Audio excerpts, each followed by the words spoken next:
Expectations are high. They are high for the United States, perhaps even more so for Russia to deliver on the promise of this moment. This is not a game, and I said that to my friend Sergei when we talked about it initially. It has to be real.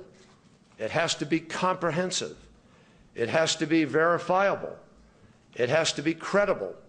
It has to be timely and implemented in a timely fashion. And finally, there ought to be consequences if it doesn't take place. Diplomacy is and always has been President Obama's and this administration's first resort. And achieving a peaceful resolution is clearly preferable to military action. President Obama has said that again and again. Now, it's too early to tell whether or not these efforts will succeed, but the technical challenges of trying to do this in the context of a civil war are obviously immense. But despite how difficult this is, with the collaboration of our experts, and only with the compliance from the Assad regime, we do believe there is a way to get this done. We have come here to define a potential path forward that we can share with our international partners. And together we will test the Assad regime's commitment to follow through on its promises. We are serious,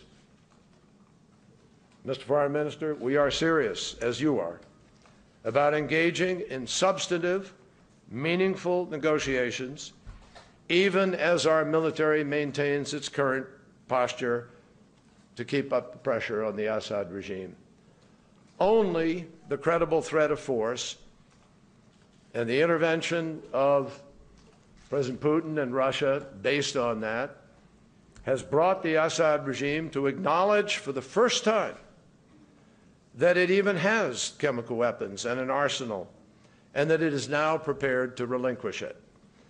President Obama has made clear that should diplomacy fail, force might be necessary to deter and degrade Assad's capacity to deliver these weapons. It won't get rid of them, but it could change his willingness to use them. The best thing to do, we agree, is remove them altogether. Our challenge here in Geneva is to test the viability of placing Assad's chemical weapons under international control, removing them from Syria, and destroying them forever. But the United States has also made clear that the deaths of more than 100,000 Syrians and the displacement of millions, either internally or as refugees, remains a stain on the world's conscience.